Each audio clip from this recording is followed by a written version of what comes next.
Welcome to this episode of Roll for Crit Review. Today we look at Thunderstone Quest! That's exactly what we look at, yeah. Yes, this is Thunderstone Quest. This is the, I guess reboot might be the right word? Yes, it is sort of a new take on the old Thunderstone game, which had several expansions and iterations in the past. Oh, yeah.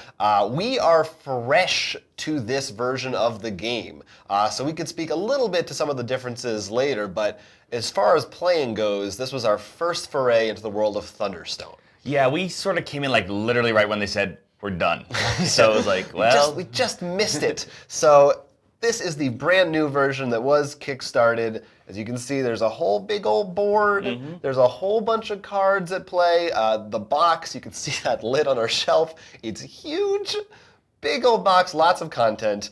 It's a deck building game. Yeah, I think that's the best place to start off. It's a deck building game, so you already know a lot of what it's about. You can try to improve your deck, do a lot of awesome stuff. It is competitive, it's not cooperative, so you're trying to see who gets the most victory points. That's usually done by cards, which you can give victory points, as well as earning experience points, which you can see down here. You'll be upgrading your deck through either heroes, which you can see here, items, spells, and weapons. Yeah, so the way we have it set up now, the standard sort of the quests, the campaign that they have for you, they will give you a set of distinct established cards. So each one of these piles is also like Dominion, going to be all the same thing. And then once the pile runs out, it's gone. Same thing for these. These guys are also cool because they have levels 1, 2, and 3. So as you upgrade, you go through these piles and you actually see them progress like a character in a game. Like the 1 does something, but then the 2 will do a better version of that, with the 3 being a much stronger version. And the way you're going to upgrade is by spending your experience Actually, I'll leave points. those just out. Yeah, sure, why not? There's going to be 2 phases to the game that you can choose. There's the village and the dungeon. And on your turn, you can go to one of those places, unless you have a card that lets you go to both. But typically, one or the other. Right. The village is, as you can guess, probably is basing more on upgrading your deck. This is going to be where you add the heroes we mentioned, the items, getting some of these tokens which give special effects, such as iron, light, and healing, as well as possibly maybe some other stuff, as healing yourself or getting some really special treasure cards. Yeah, while the dungeon over there, that's where you're going to actually go out and fight monsters. As you go through the dungeon, the monsters will get stronger, but you're going to need a light to progress to some of those rooms. Yes. In addition, the quest mode will actually tell you which rooms to use. It gives you a whole bunch of tiles. They'll have different effects, which can be good or bad for you, and will give more or less rewards depending on the room. This makes a big difference because some monsters might be like, oh, that's fine, until it gives it magical resistance, and you're like, oh, I have all magic. Yeah, so depending on which monsters you have chosen and which tiles, there's a lot of different combinations that could change your game up each time. You also have health, which can be taken down with these wound tokens, and that determines how many cards you get to draw each turn. Which is a really cool mechanic. I like that a lot because it's sort of, you have to actually watch. I'm taking a lot of damage this turn, but now I'm only going to be drawing, I think you drew 1 card at one point? 2. I got down to 2 health at one time. Yeah. Which is really cool. I do like that because there's a lot more managing there. Yeah, and sometimes you even want to have wounds for certain card effects, which is interesting. Yeah, in addition, as any deck building game, you have your starter cards, which are, usually your cards. But what's cool is you start with these basic adventurers, and because obviously you're probably not going to be able to kill the higher rank stuff, you're going to fight this rat, which is like the cultist in Ascension. We're going to see how many different deck building games we can list in this video. I think we got through most of them already. And what it does is it lets you upgrade those guys for free. So the game may be slow in the beginning, but you're going to be it's really easy to get those upgrades. So even you have a bad turn, you usually can get something. It's hard to have that I do nothing turn. And piggybacking off of that, the one thing I think that's unique about this game and great is I felt like it was very rare that your deck ever felt watered down because you're upgrading those cards instead of adding new ones. Your deck is usually you keep it pretty lean. You just have the cards that you really want in there. Well, another sort of side effect that helps out is you can really only buy 1 card per turn. That's true too. Yeah. So it's not like you can do like DC. I buy the lineup. Yeah, the decks were generally smaller, I think, than other deck building games we've played, but which I liked. It was you knew what you were doing. You could manage it better. Well, another really big thing is the first few turns are really slow. It's really just fighting the rat a bunch of times.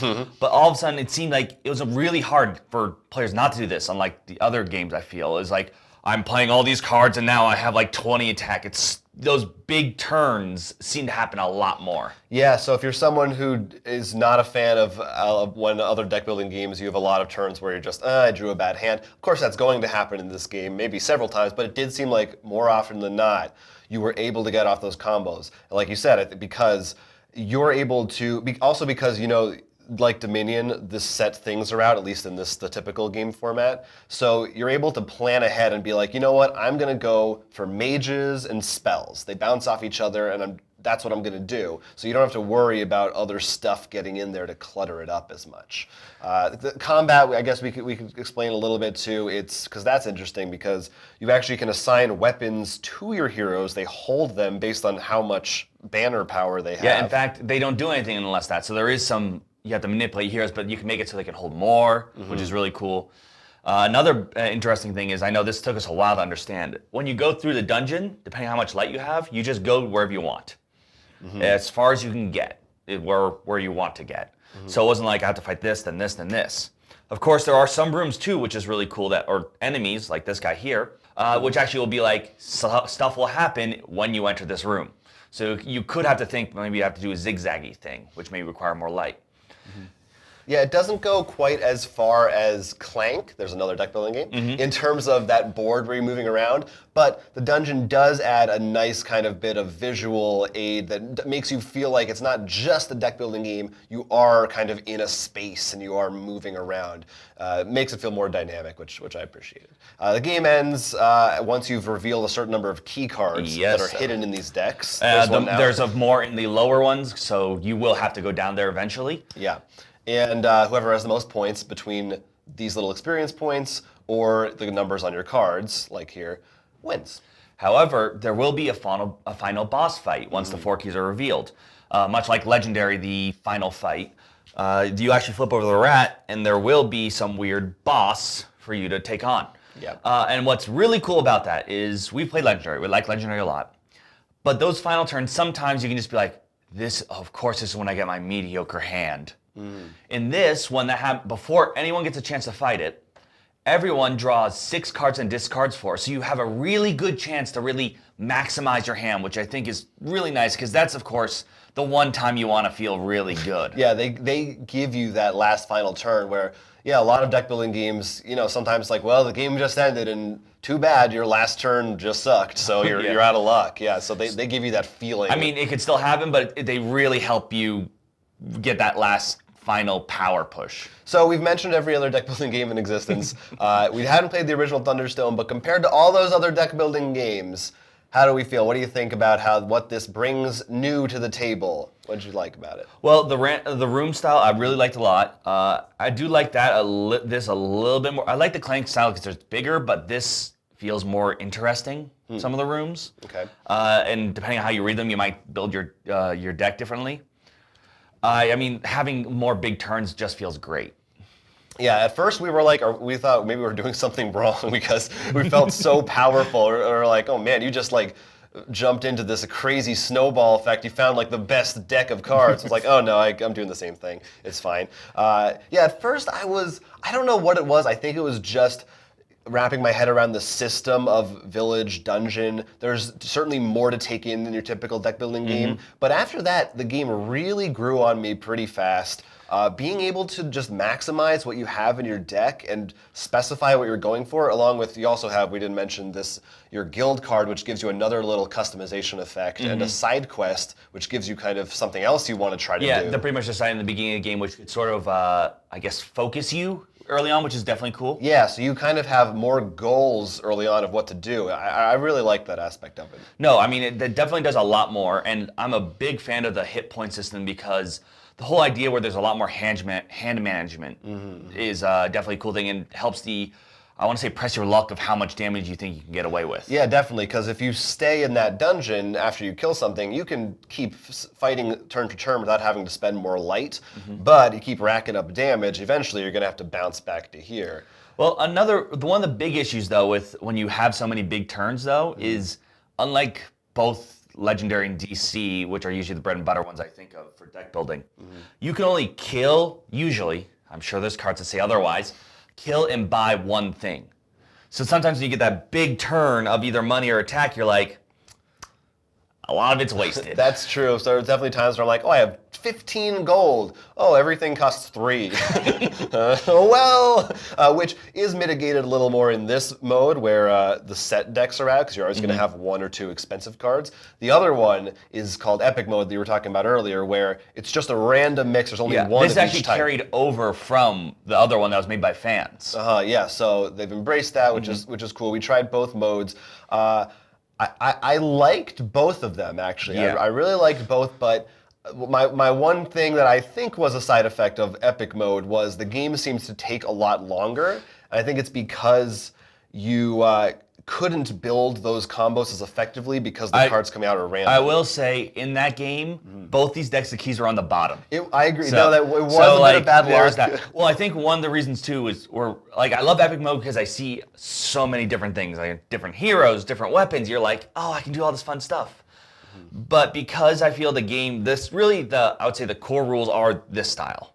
And because it's built like that, it feels a little bit harder to do weird combo-y stuff. Yeah. Like, if you played that with something like Legendary, which does more of that, you pick the whole Spider-Man deck. If you only put one Spider-Man card in there, he isn't going to do that well. No, that would be terrible. It would be pretty bad. So, that's one of the issues. It doesn't do it bad. I feel like some of the cards do still combo decently well, but this mode does this is the perfect pictures. Pylorian and Magic Missile were a match made in heaven. Yeah, no, I agree. And when you use the pre-made scenarios, they're clearly meant to be like, look, this is going to be a good combo for you. But the fact that it's in there, and I can definitely see, after having played through all the scenarios, and if you're really familiar with the cards, that's a great option to have for replayability. Yeah. Let's talk about the word quest. Right. Which is the addition to the title, and the seems like you would think, at least I would, that the big new thing might be the campaign mode, more of a story-oriented thing. Right.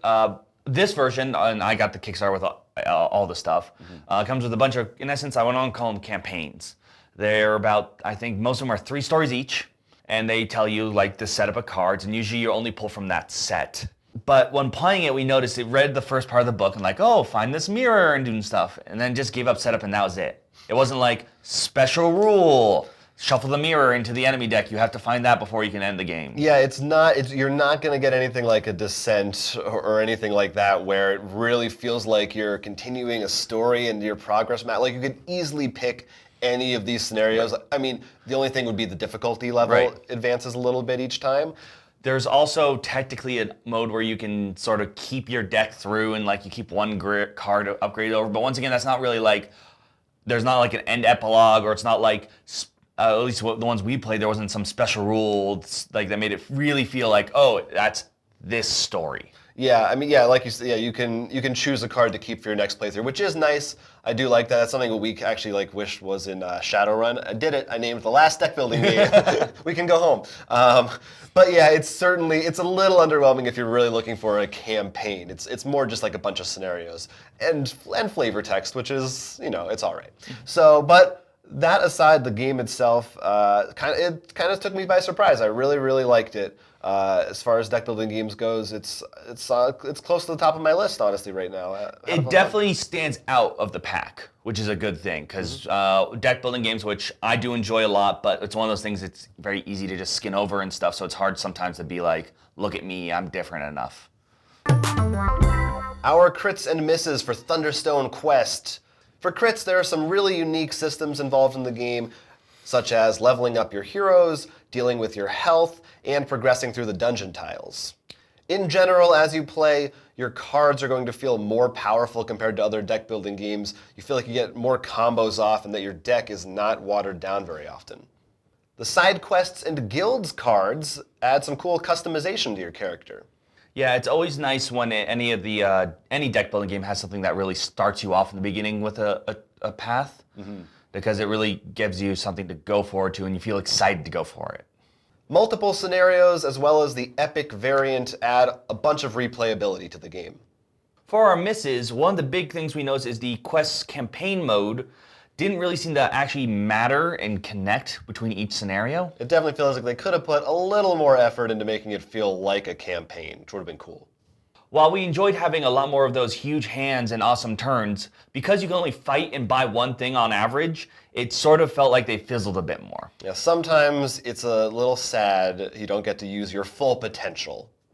There were a lot of really odd choices we felt in the design in some of the things, and like why they're even there or exist. Yeah, nothing game-breaking, but things like your side quest being hidden that often didn't seem to matter, and some things that gave points at the end of the game that just seemed like sometimes some arbitrary numbers that we weren't sure how they arrived at exactly those formulas. And finally, we're really confused about one other thing about this game.